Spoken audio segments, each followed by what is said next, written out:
time once again to slip into your camo, grab your bow, and join us out in the field for another episode of the Up North Journal, presented by PSE Archery.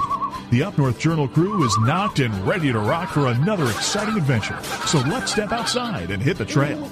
This episode of the Up North Journal podcast is brought to you by PSE Archery, Spot Shooters Archery, Easy Cut, Packer MAXX, Hunter's Blend Coffee, Scent-Lok, Scent Blocker, Lim Walker Game Calls, Buck Baits, Gut Check, Stanislawski Release Aids, Copper John, Fourth Arrow Camera Arms, Wind Sense Vapor Hunting Products, and Rebel 6 Rubs.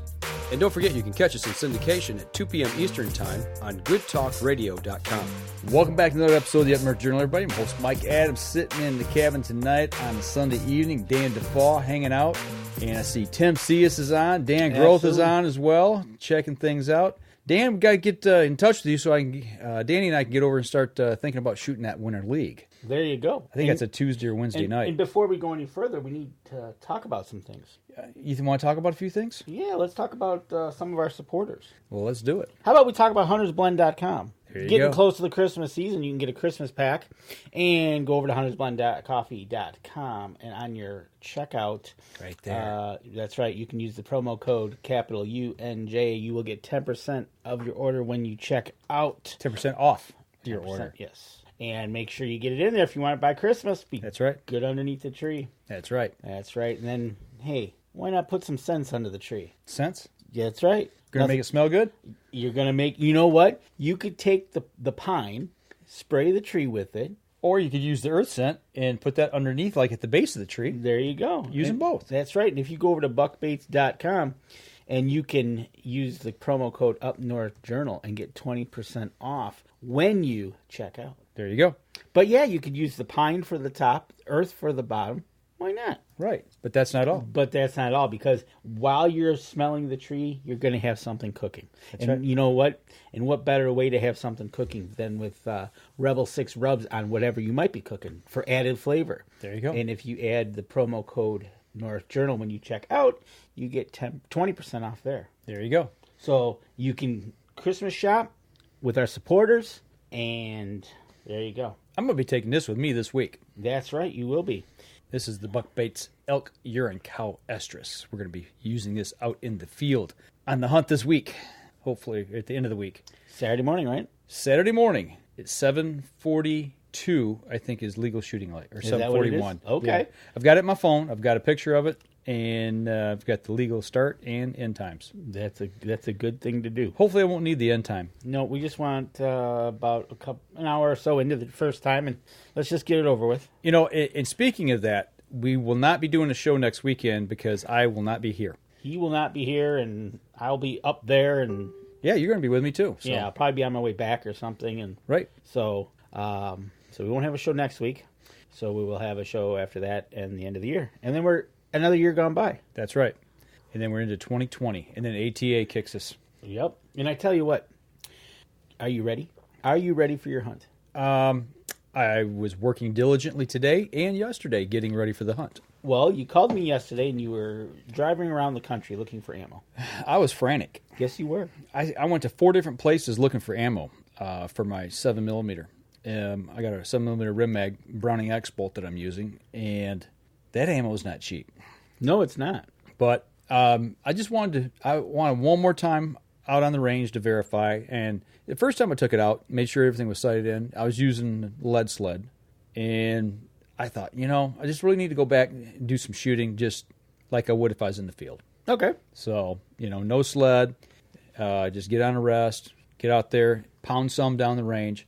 And I usually use Winchester PowerPoints, and for that gun I had 175 grain, and I had, 6, 8 cartridges left. I thought, I need to go, if I'm going to go out and shoot, I got to have some ammo. Right. But I looked, and I could find that brand in every other caliber except 7mm Rim Mag. I mean, I found it in a bunch of really obscure calibers as well. Okay. But not in that.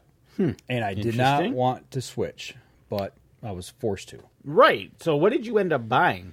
Something that I've used before, Remington Core Lock. Okay. And I found it 175 grain and bought a box of those. And Then you were off to the range. yeah, I shot, 8. I think I shot 8. Okay. Yeah, I ripped 4 at 200 yards, and then I went down and shot again at the 100-yard. At 200, I was hitting probably in a 4 to 5 inch group. Okay. Hard to see at that distance at my age. It's a little tough to see at that distance. But okay, so 4 And I inch wasn't group. and I wasn't shooting on a sled, like I said. I was just shooting off rest, and man, at that distance, at high power, my breathing. I mean, I really had to slow things down. Oh, you could see the movement in your scope and Yeah. that little tiny Yeah, target you were aiming at. yeah. At 200 yards, that's Right. So I bared down on it pretty good, and I shot in an acceptable range from I was, like I said, it's probably about a 4-inch circle. But everything seemed to kind of drift to the left a little, which had me a little concerned. So that's another reason I wanted to go down and shoot the 100 and see if it me? Am I pulling on the trigger pull, or is it the ammo? Right. I mean, like shotguns, certain guns like certain ammo. Did you shoot 2 of, like, I'm just going to throw out a number, 2 of I'll call it the old ammo, and like 2 of your new ammo side by side to see? No. I just shot the new ammo because I knew that's what I was going with. Okay. So you just switched over right to the new ammo and... Yep. Okay. Yeah. I didn't want to start mixing and trying to compare and contrast. And I took 30-06 out as well and shot that at 200 yards, and it's well within acceptable range as well, about the same.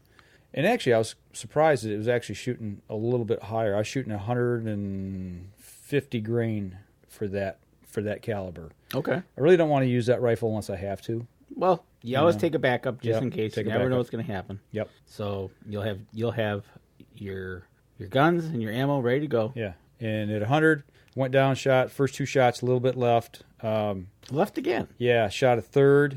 And I mean, I really tightened up and just laid down hard on it to see if it was really that or if it was me. And it was left, and it was about 2 inches left. Or no, 1.5 inches left. So I went 4 clicks.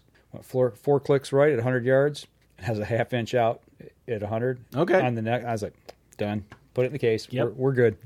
Call it good, and away you went, right? Yeah, and I'm glad I took my 30-06 down to the 100-yard range and shot it as well. And it was shooting high and left 2 and 2, and I'm like, that ain't good. I actually shot that quite a bit, and just to verify. And I'm like, okay, I don't like to make big adjustments, but I went 8 and 8. I come down 8 and went over to the right 8 and touched the next one off dead center.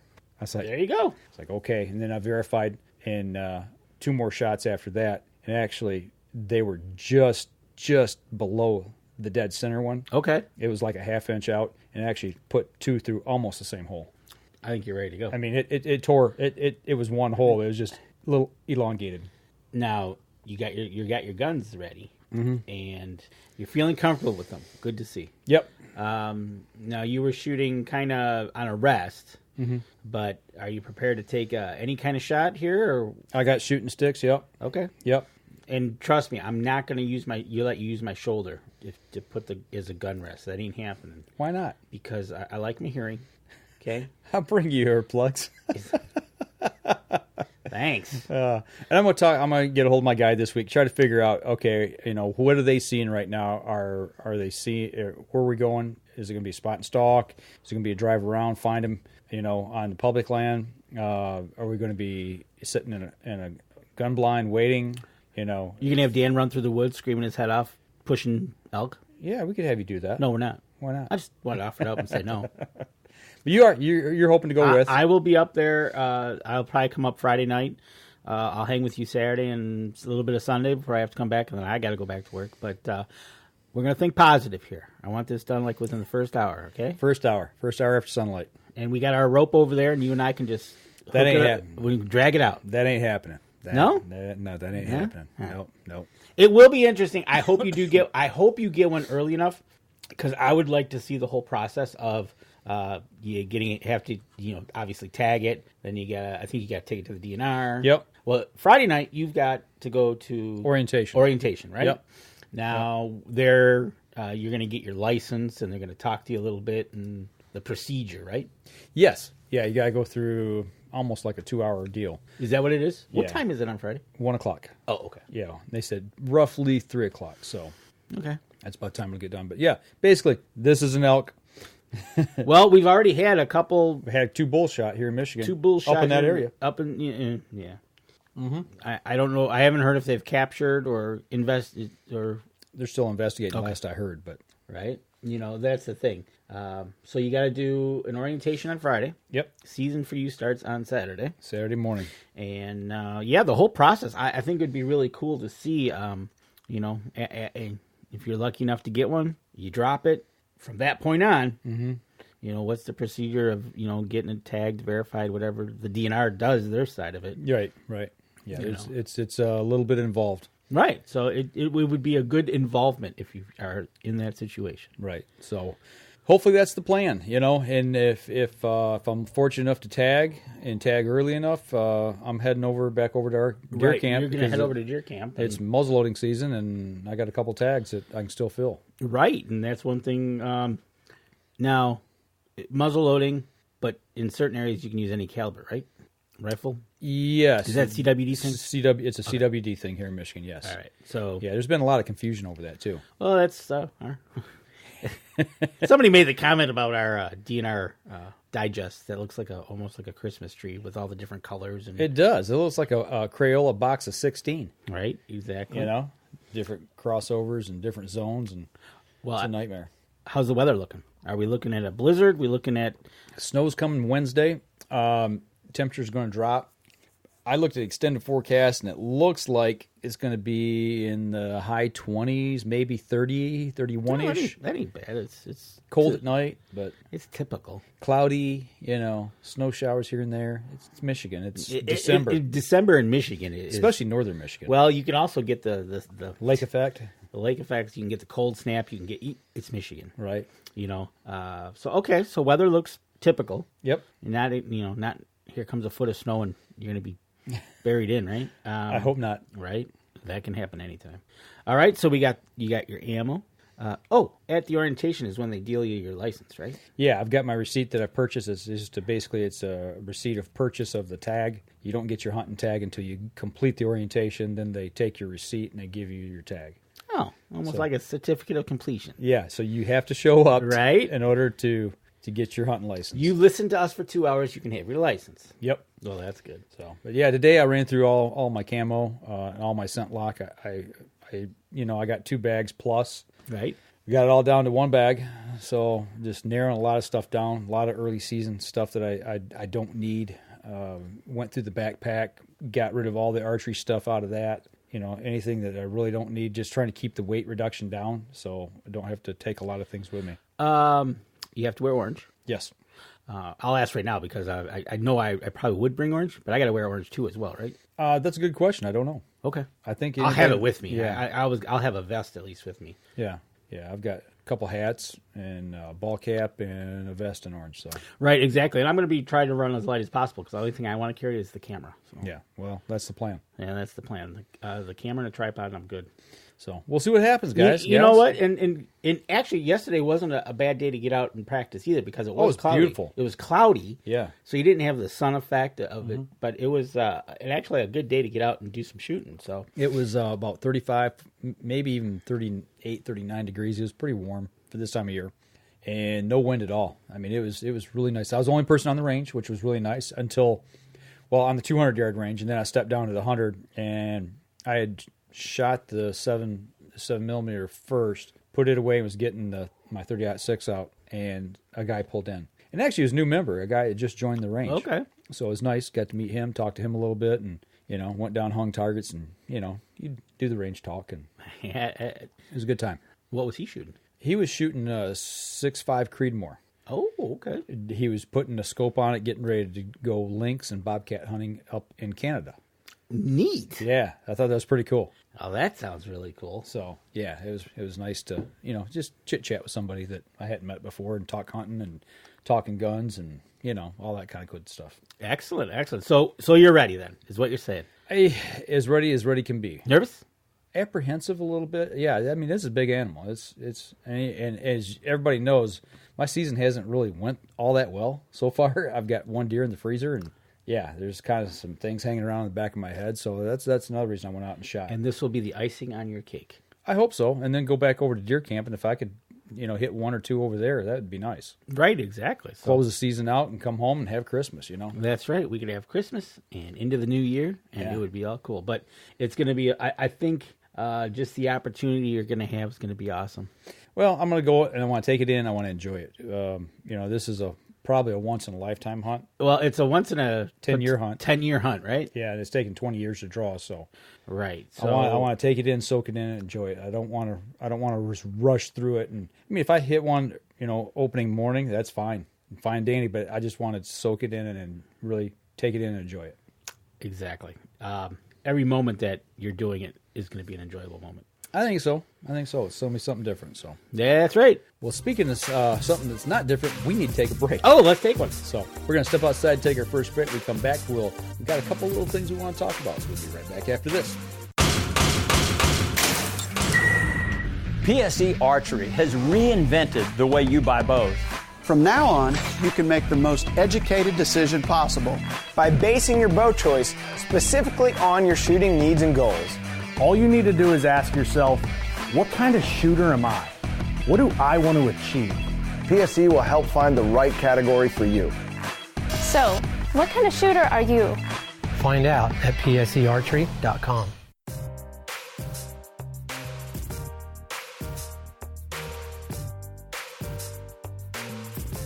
Welcome back. Second segment of the show. And we talked first segment about elk hunting, which is in the lower. And actually, somebody asked me today if we have moose hunting. Not yet. I know there's been a couple of wannabes that said, "Hey, let's have a moose season." And I don't know the number they have up there for moose. I don't remember the last year's count. The last time I heard anybody talking about a moose season when they first started, that was like 2-3 years ago. They said that like the initial hunt would probably be like 5 or 10 moose. There wouldn't be very many just to kind of get rolling. And actually, I saw a number. I was getting all my elk stuff together today, all my paperwork. Yeah. And I noticed there's a chart in there, and it showed all the seasons and, how many tags they had given and how many were taken. And I want to say the first season they had, it showed was either 20 or 30 tags is all they gave. And that was like the first 2 or 3 years. Yeah. And then it just kind of went up and up. And it's one of the I don't want to say better controlled hunts that this state has, but it is very controlled. Yes. And they come up with some numbers, pretty exact numbers. And it leads me into my next exact numbers thing. Okay, here we go. Let me get my popcorn. Yeah, right. So I just happened, this was a month or two ago, and I got this copy of the Michigan Outdoor News. For all those who are new to the show and maybe just tuned in, right there's his name, Dan DeFaw. Send all comments to Dan DeFaw. So two things caught my eye. Wolf shot in self-defense, which was kind of interesting. But the one here at the bottom, and I've heard this before, is at least at the time of this printing of this September, at least 3 hunting dogs were killed by wolves. Okay.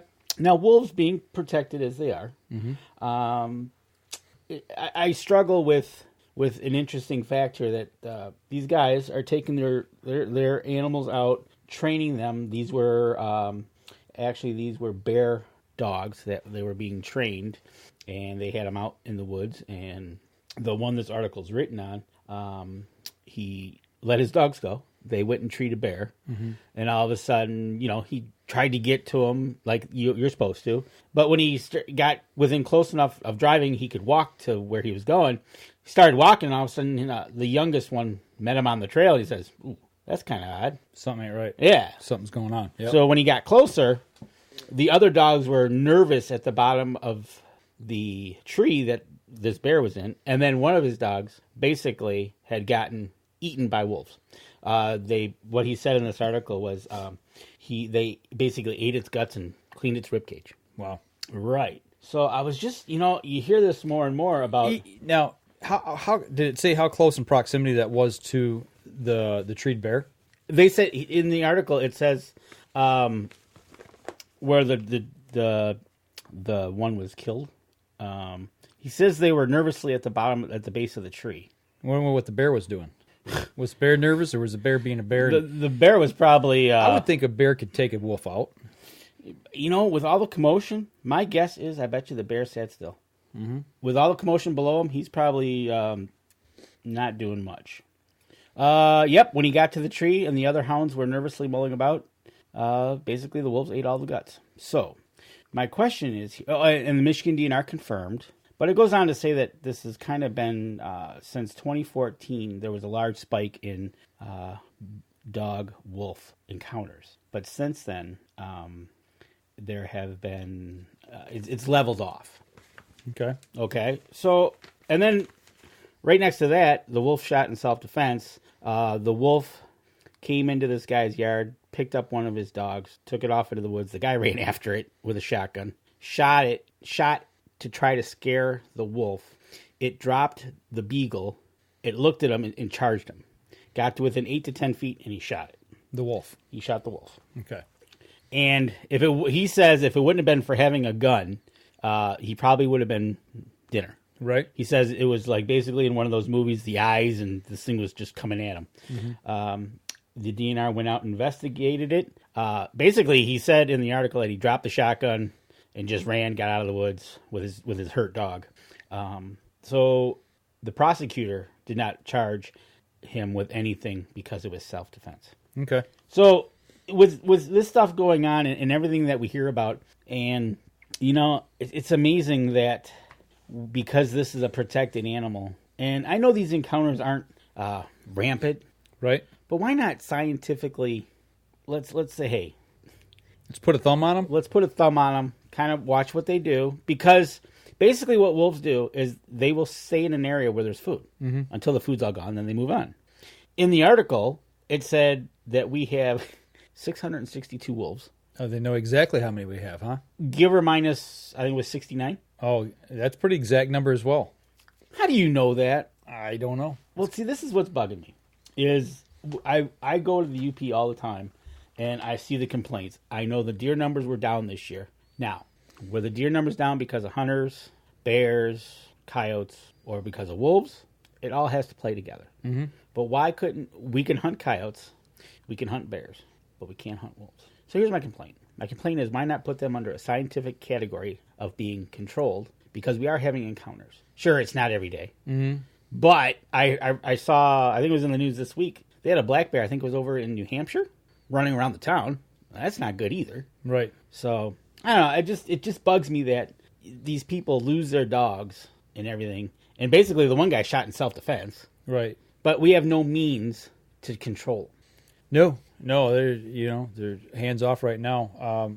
Where do we stand as far as the endangered list? Are they in Michigan? Have they been taken off? I know there was talk about it. There was talk. I haven't heard the official where we're at with that, but it just you start reading these articles and it's like, man, but there's nothing you can do. No. It's kind of that helpless feeling. What gets me is they've brought back a predatory animal and turned it loose because it once roamed here. I mean, if we had saber-toothed tigers, are they going to turn them loose too?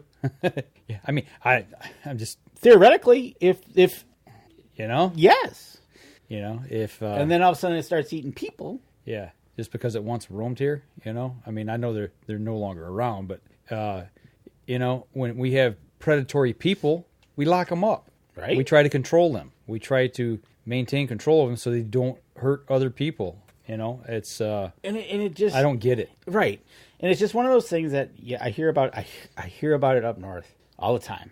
Whether I'm in the store, whether I'm at the local restaurant, they'll always say one thing. I always throw a little bit of sugar on whatever everybody's saying, and I always want to ask them another question too, because a lot of people think it's always the wolf. It also depends on how many bears you have too, because bears is a fawn killer just as good. Yep, and we've seen that at our place. Correct. So. Yeah, if you got wolves in your area, yep, you're gonna have a problem.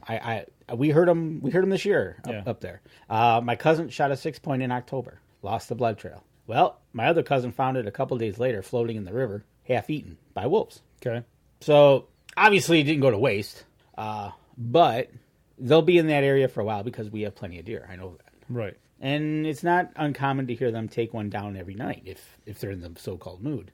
But let's get somewhere and let science play the game here and look at it scientifically and says, hey, you're going to tell me we've got 662? I'm going to call you on it and say, prove it. Yeah, that's a pretty exact number. And then the plus or minus 69. I mean, how does that number come into play? Right? If they said, hey, we got approximately 650 wolves in the state of Michigan or in the UP or wherever they're measuring, and that's plus or minus 50, we think, that's a lot more believable, right, than an exact number. And then an exact plus or minus. If you know plus or minus an exact number like that, that's not a round number, to me, there's just something wrong there. They'll tell you it's their algorithm. Thank you. And it's like, right. Okay. Well, that's exactly what it is. Anyways, that's my soapbox of the week. Actually, I don't get on too many soapboxes. You do it. Yeah. But it's just bugging me that we're having things happen. And basically, being a protected animal, you better be darn sure if something happens, you leave the scene intact. True.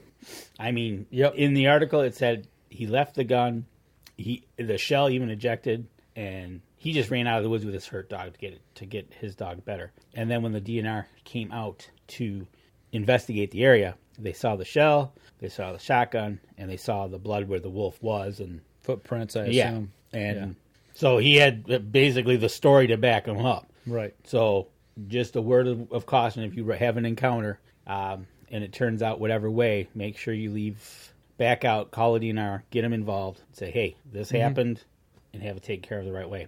Prosecutor deemed in that case was self-defense. So, well, let me ask you. I'm going to play devil's advocate here. Sure, go ahead. I'm going to stir the pot just a little bit. Here recently we've had some legislation crafted to try to change game laws. Should our legislature get involved in this and try to legislate something to keep these wolves in check? Would you be in favor of that? Scientific, just like the baiting thing.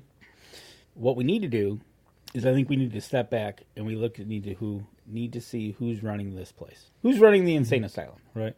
To have 6 months of public opinions before they go and make a judgment ruling, and basically they go and do nothing, tells me it was all almost like smoke and mirrors. Yeah, we listened to you, but we're not going to do anything. Right. And the CWD thing, who knows how that'll turn out. You hear some stories of, we're done taking enough heads, we're not going to take this. We hear how bad CWD is, and oh my gosh, the world's coming to an end. But then you hear side stories of, but in that county, they're taking the car deer on the side of the road and they're just going to go dump them off in the woods. Right. Well, wait a minute. Yeah. If we did that, we're not even supposed to transport so-said deer out of so-said county. Right. We're supposed to debone it, make sure... Turn in for testing, the head in for testing, and all that. Right. And it's this stuff, it's the little stuff that's building up that they need to turn around, maybe reassess who's running it, maybe need to reassess who's on that board, how do they get appointed. Maybe it shouldn't be so political. Maybe it should be... I guess if we want to say bipartisan or something, where it's not just necessarily one side or one group, or somebody who has a vested interest in another group that's directly opposing. Right. So no names mentioned on that. No, not at all. But it's just that stuff there that needs. I don't know. Well, we're preaching to the choir on it. I really think that's really the problem. I as far as that in the state of Michigan, we are preaching to the choir. But if these frequencies of these wolf encounters start happening, and something needs to be done. Right. It happened once that it was self-defense, but that's not to say it could happen again. Right now, it happened once. Dogs are getting attacked. I think it said 4 livestock incidents this year, 3 with cattle, and 1 was poultry. Okay. There again, those people, that's their livelihood. Yep. If they're using the livestock to make money or live off of. I think if they can prove that there's a wolf predation on their livestock, I think they reimburse them a certain monetary amount for that livestock. Okay. So there you go. Not that they ever get their money back, but right, exactly. So nope, that is my soapbox for this night. I just I was meaning to bring that over a couple weeks ago, and I had to dig it up because it was just. And some of these people, these dogs are better than family to them. So to lose your dog that you have a vested interest in, they're working training, dogs. Those working, it's got to be heart-wrenching. Well, not only heart-wrenching, but I mean, there's a lot of money and time invested in those dogs. A lot of money and time. I mean, bear dogs, just like coon dogs, depending on the breed and those things can be in the thousands of dollars. Yeah. Oh yeah. So I feel better now. Okay. Cup of coffee. Get on my soapbox. You good? Yeah, I'm good now. All right. I tell you what, why don't we go ahead and step outside? We'll take our next break. We'll come back. We'll continue the conversation. We'll be right back after this, folks. PSE Archery has always dominated the speed category. Now, the most revolutionary cam system ever to hit the market has perfected the shooting experience. Introducing PSE's Evolve Cam System, featuring extremely high let-off capabilities and the smoothest draw cycle in history. No other cam system has ever delivered this level of total comfort and total control. Experience PSE. Experience performance. Welcome back. Third segment of the show. I see AJ Regal's on. Dan Anderson. AJ, the buck killer. That's right. Tom Gensel, Dan Groth. Tony Smith, Mr. Hecht, Jeff Hoke. Mr. Lincoln Roan himself is on. So we got a bunch of people up in the cabin tonight. And Tim Cius is on. Mr. Cius, you know what? And it's funny, you mentioned that, and I've got it right here. There you go. The Purr plate. All right, so we're gonna step out with approximately, what do we got going on here? We got approximately today's the 8th, 14, 15, 16 days. 16 days before the big guy comes down the chimney. That's right. So you got some time. One of the first things, you got the turkey hunter in the family. Turkey calls, yep, got pot calls, got mouth calls, but does he have a Purr plate? There you go. The Purr plate, something just a tad different that not everybody has, and it's kind of cool. Tim Cius sent this to us, and if you want something just a little bit different for that turkey hunter or turkey hunter beginner, the Purr plate gives a nice purr to it, and you can get those if you go to limwalkergamecalls.com and see him on Facebook. He is from West Virginia, down in Harts, and a perfect gift. He can probably have it to you by Christmas. Tim, if you're still on, let us know. Let us know how you're sitting with product, and if that's something that's still available to get shipped out by Christmas. I'm pretty sure you can, but right, especially with expedited shipping, the way things are nowadays, I would assume you could. Yeah, you probably could. So, but you know what? Just some other things. Our sponsors that support the show have come through, and I tell you what, we Rebel 6 Rubs. Yep. If you want to try it. Get into their website at rebel6rubs.com. I had some last night. And what did you have? Uh-oh, you're laughing. What did you have? What do I always have? I didn't eat popcorn, but I did use the Dragon Dust. On what? Ramen noodles. Or ramen noodles, however you want to pronounce it. Ramen noodles and Dragon Dust. And boy, was it hot. Not that you put boiling water into it, but the spices were hot. Yeah. Well, how was it? It was good. Was it? Yeah, I liked it. I just want to try something different. Well, I didn't want to cook. I didn't want to just, have to dig something out of the freezer and thaw it out, and didn't want to cook a big meal. I was a little hangry last night, and I got home from work. I had to work the weekend, had to work the Nutcracker Ballet, had to do a special show on that for the station. I got another name for it, but we won't say that on the show. And right, we won't. And I was a little hangry. So I said, you get in the cupboard, and I'm like, what?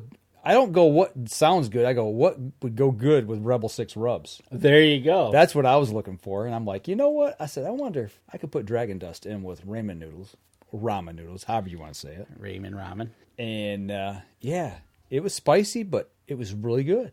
It just gave the right punch to it. And they got 9 different types. Obviously, from all the way from Ghost Pepper Season Extraordinaire, where you're basically crying, to they got some sweet and sours. They've got some almost like a Tex-Mex type to I'm trying to think of how the fish one tastes, but they got all across the board. Give them get on their website, check them out. Use the promo code. Use the promo code, and you can get it sent. And something to give the actually. Just put it on the table at Christmas time and let other people try it. Right. Just that's what I did up at hey, put this on whatever, just try it. Throw a little on a burger, throw a little bit on some deer meat. Tim Cius says, Yes, no website. I forgot about that. But you can find them on Facebook. everything on Facebook. Yes, I can get to them you as long as they're ordered by December 19th. There you go, folks. There you go. I'm telling you what, you will not be disappointed with his calls. I'm telling you what, they're beautiful. They sound great. We love them. And What? We love them? turkeys love them. Turkeys love them. And the Purr plate is something not your typical, you see it every day. It's a little quieter. It purrs. Yeah. Right? And the one thing about the Purr plate is that's what I was kind of stressing is if you go into turkey so said aisle, there is pot calls, mouth calls, everything. But how many Purr plates do you see? And not only that, you wrap that up or you put it in a little box, that'll fit right in a stocking too. It'd be a good little stocking stuffer. So we highly recommend it here at the Up North Journal. Exactly. Yeah. And Rebel 6, so that takes care of your seasoning your foods and maybe some other things, whether it's wild game, regular game, fish, anything, salads, Vegetables, ramen noodles, popcorn. popcorn. That's right. So, and like we said at the beginning of the show, you get it, you order it, they'll have it to you by Christmas. If you got food, you got to have something to drink, especially on a cold night. Right. Especially if you're in the cabin like we are tonight. Go over and get you some Hunter's Blend coffee. And over there at Hunter's Blend Coffee, you can check out their tumblers and their mugs and their 2 black powder and their regular roast. Absolutely. And again, use our code and we'll get. But you will find, I think Hunter's Blend is a really nice smooth coffee. It doesn't, even their black powder is smooth to me. It doesn't have that. Right. And another supporter of ours is Buck Baits. Go over there. They've got a plethora of different things, not just the scents and lures. They've got other items as well. So go over for the outdoorsman, outdoors lady in your family. And right, and Buck Baits is on the show right now, and there says we are ready and shipping for the holidays. So there you go. So you get it ordered, get it ordered on their website. They'll have it to you. It sounds like they'll definitely have it to you by Christmas. So what Mike and I want to do is use the pine scent on the top of the tree and earth on the bottom of the tree. Yeah, I think we ought to try that on yours. No, that's okay. You got artificial tree or real? Yes, I do. Artificial. Okay, so do I. I'm afraid if I do that, the dog might think it's real and then go over and use it for a tree? A tree. Right? Exactly. Because it's that good. Exactly. So those are all the supporters. Go out, support them and as they support us. PSE. We talked to Dan just a few short weeks ago about the new line of bows that they've come out with. They got a bow for anybody in your family. There again, one thing PSE has done is they've Pete Shepley. We talked to him last year, show 500, and there's one thing he wants basically everybody and anybody to shoot. So whether you're 4 to 104, he has a bow that you can shoot. Whether it's a grow-into style, whether it's a indoor archery style, maybe you're bow hunting, they got them all, and they got different price ranges too. So they got Pro Line series all the way down to the regular your big box type stores. Yep, absolutely. Best thing to do with that, and Mike and I can tell you, like we tell everybody else, you got to shoot them. Absolutely. You go shoot them. Don't be afraid to pull off other people's off the rack. Try them as well. It's like a car, people. That's right. It's got to fit you. It's got to fit you. It's got to feel nice. It's got to drive.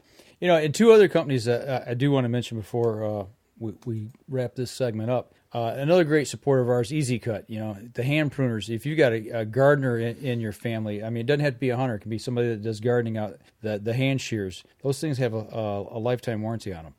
Go check them out. They got the same warranty on the loppers and then the pole saw. Just some great gear, and they've helped us out this year. And Scent-Lok and Scent-Blocker are running some great deals right now over on their websites. So for the outdoorsman or outdoors woman in your family, get over to their websites and check them out as well, because right now there's some great deals to be had. I tell you what, the Easy Cut thing is really for anybody that does anything outdoors. Yeah. Whether, like you said, it could be just as simple as around the yard. Yep. Or professional, or like us hunters. And they come in handy. Those loppers are just, it's a neat thing. Absolutely. It's pretty cool. So that's just a couple of quick little things here that we thought about. And Ron Kirchhoff. Thought I was done. No, Ron, you're not done. You got to get some Rebel 6. Right? Hey, Josh Hagerman's watching. Josh, how'd it go at Triple O? I seen you guys posting this morning, and Josh ran out of Oreos in the stand. It looked like he was eating something else. I don't know what it was. Was that the thud we heard? I think it was. He's got to have his Oreos, man. I know it. They're coming out with a new flavor, too, I heard. So yes, they are. But mystery flavor. But yeah, check out the supporters of our show that support us and help us by supporting them in return. Because I tell you what, the gear we use, we talk about, especially the ones that we partner with. We do that because we believe in it, and it's just some awesome stuff. You know what? And not to forget, if you have that one in the family that likes to do their own food plotting, why not give Packer MAXX a call? That's Get them right. a Packer MAXX. That's right. For the price and for what it does. Lincoln Roan over there at Packer MAXX. Hey, nothing better than finding a Packer MAXX under the tree. That would be a big tree. You might roll it over. But you know what we're saying, folks. Yeah. It's something. Price point on that is really good for what you can get it for. And you just go over to Lincoln Roan over at Packer MAXX, and he'll take care of you and set you up and have one delivered out to your place. There you go. All right, I tell you what, if we've forgotten anybody, it wasn't intentional. It's just we're running up here on a break, so we're going to take our last break. We come back, we'll kind of wrap up the show, see what else is out there. Maybe some other people out there got some comments or questions that you want to throw at us. Right. So we're going to step outside. We'll be right back after this. Acceleration is part of PSE's DNA. PSE pioneered the speed movement. Now they've developed the vapor category to help you find the most powerful bows on the market to fit you. High speed equates to intense power and building the momentum you need to be successful. Are you a vapor shooter? Find out at psearchery.com.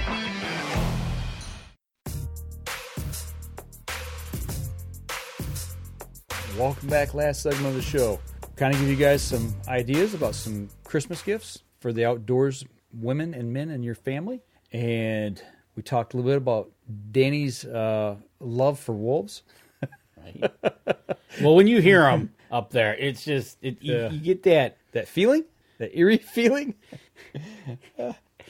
When we were up there in October, my cousin, who was hunting a half mile away from me, had him closer. Mm-hmm.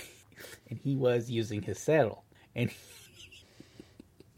you know that feeling you get when you're up a tree in the saddle and you're just kind of looking around going, man, they're really close. And I can't get down. And you can't get down. Yeah, he had that feeling. Okay. And I'm like, well, yeah, I understand. And all you have is a bow. Right. Right?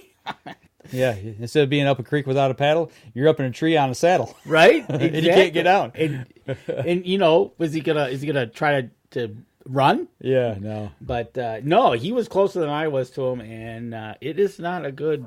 You get that up the back of your neck feeling. Yeah. Whew.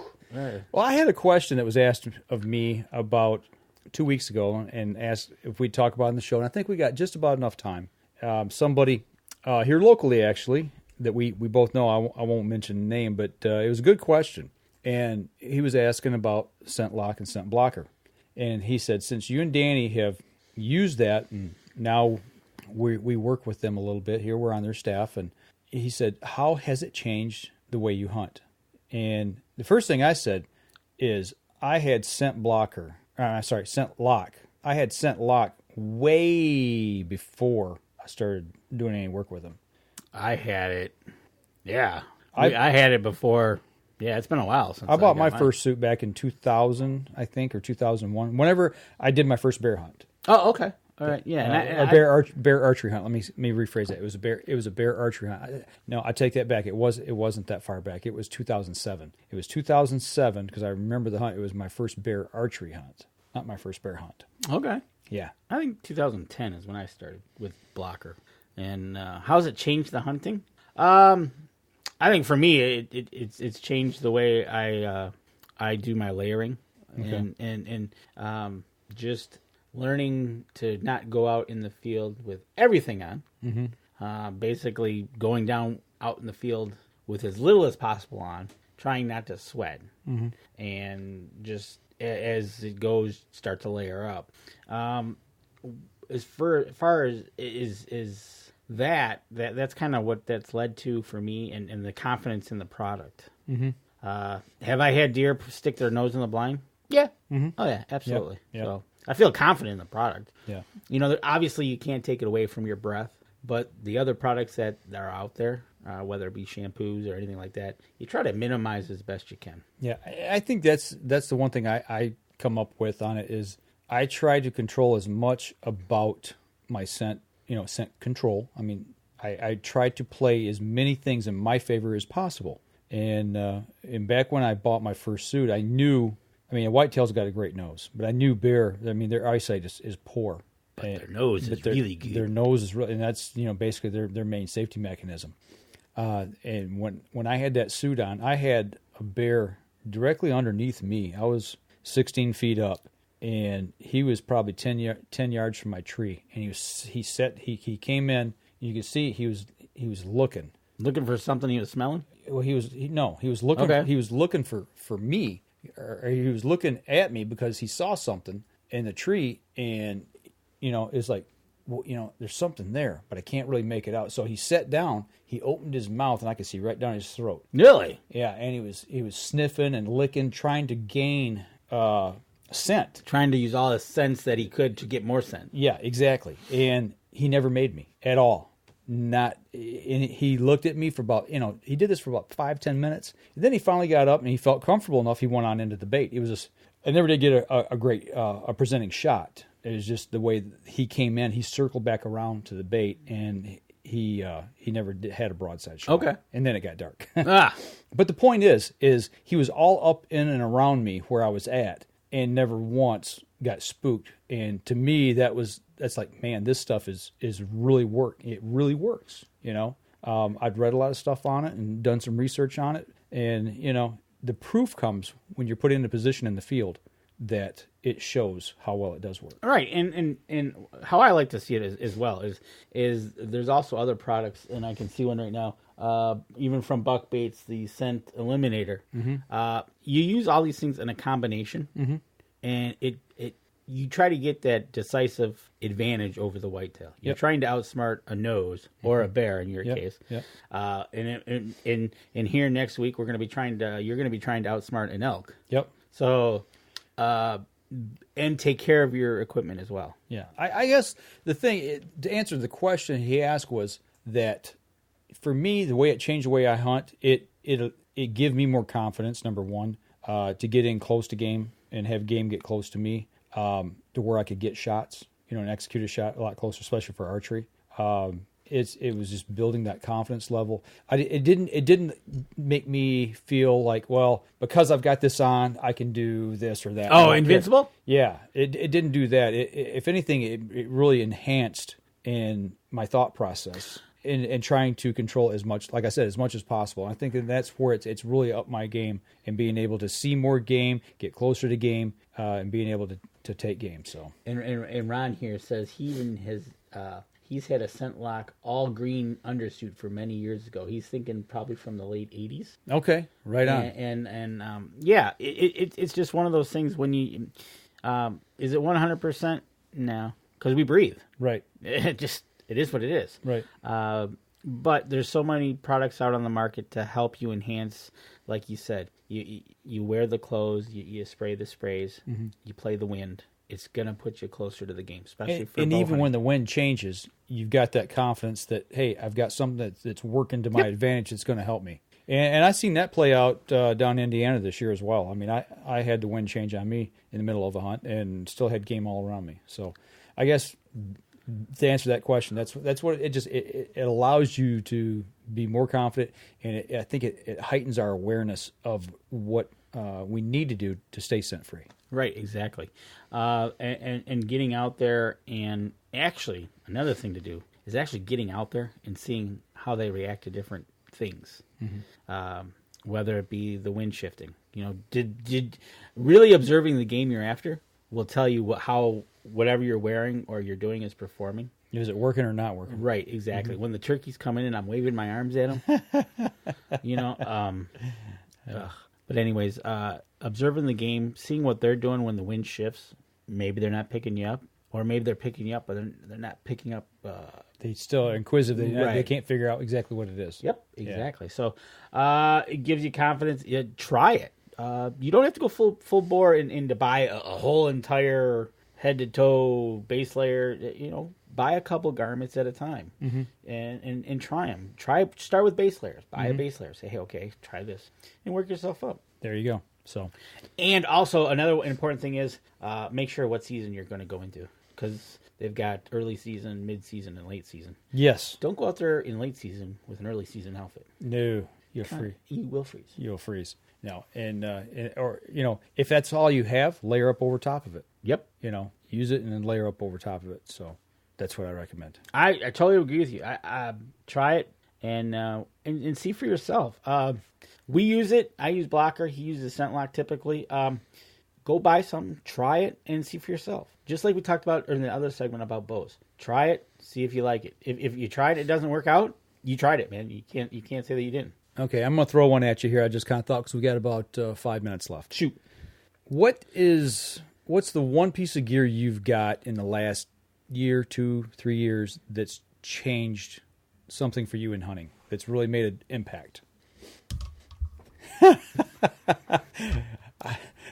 I knew you was going to reach for that. I didn't. We haven't talked about that, but This, right here. that's mine too. For bow hunting? Yeah, I knew it was laying up there. That's why I asked. For bow hunting, this has become, I won't say a game changer, but a form changer. Absolutely. And thanks to Dan, because he took us to school, which he should, because he is a top shooter. But this right here, I thought I bought one this will be our third year, 4 or 5 years ago, and I thought, oh, this is the way to go, but found out it was totally wrong.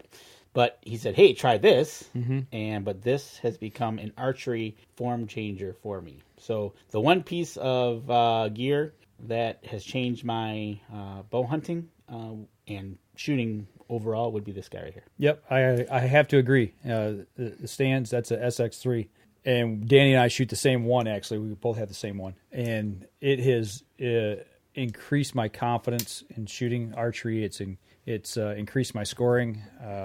My form, everything's just gotten better and better and better. So that's the one piece of gear that I've invested in that I truly believe in. Absolutely. I will go with that 100%. It's amazing. And also, that is the purchase part of it. But the knowledge we've gained shooting with Dan and Chris Schnurr, for that matter, with that has become, it's awesome. And the late Jim Beasley as well. I got to give him credit as well as far as the knowledge. I guess if you're an archer, I'm just going to say our Christmas present to you: surround yourself around knowledgeable, good shooters. Yep. That's the best piece of advice I can give anybody, is surround yourself around somebody who's very knowledgeable about shooting and is very good at it. And don't be afraid to ask questions. Ask questions. Yeah. No question is a dumb question. Because if you don't know, ask. We do it all the time, whether it be Chris, whether it be Dan, whether it was Jim. You just got to ask it. Yep. So, but yeah, the one piece of equipment is this guy right here. That guy. So, yep, very valuable piece of equipment to have in the field, and learn to use it, and you won't be disappointed. You got it. So, all right, well, we're running up here at the end of the show. As we said at the beginning of the show, next week we will be out of the cabin, so we will not have a show next week unless something changes, which I really don't think it will between now and then. I don't see us pre-recording anything. Nope, There's just not enough time. You're out of town. I'm shipping out of town. Yeah, so that's not going to happen. So, everybody, we will be back the Sunday before Christmas. 2 weeks from tonight. 2 weeks from tonight, which, yeah, that's the Sunday before Christmas. Yes, it is. So, if you guys are out there doing some muzzleloading hunting, some late season archery hunting, maybe a late firearm season. I know some of the guys are still in shotgun season and stuff like that. Just be safe while you're out there. We've got ice coming on here in the area a little bit. It's not ready yet, guys. Just please wait. Wait. It's not that cold. It's gonna get cold Wednesday and Thursday, but I think it's gonna go right back up. So don't think about it. And before we leave, 38% have not even started their shopping yet. You got 16 days left. Right. Better get her done. We should ask that question in 2 weeks. Yeah, we'll ask the same question and we'll come back in 2 weeks. Hopefully that's at 0. So, all right. For those of you on the podcast, we're going to sign off. Y'all take care, and we'll be back again in 2 weeks here at the same bat time, same bat channel. In the same cabin. In the same cabin. Y'all take care now. And don't forget, you can catch us in syndication at 2 p.m. Eastern Time on goodtalkradio.com. This episode was brought to you by PSE Archery, Spot Shooters Archery, Easy Cut, Packer Max, Hunter's Blend Coffee, Scent-Lok, Scent Blocker, Lim Walker Game Calls, Buck Baits, Gut Check, Stanislawski Release Aids, Copper John, Fourth Arrow Camera Arms, Wind Sense Vapor Hunting Products, and Rebel 6 Rubs. Thanks for listening, and join us again here next week. Until then, remember, as we always like to say, if you're out on the water or in the woods, shoot straight and be safe until next week on the Up North Journal.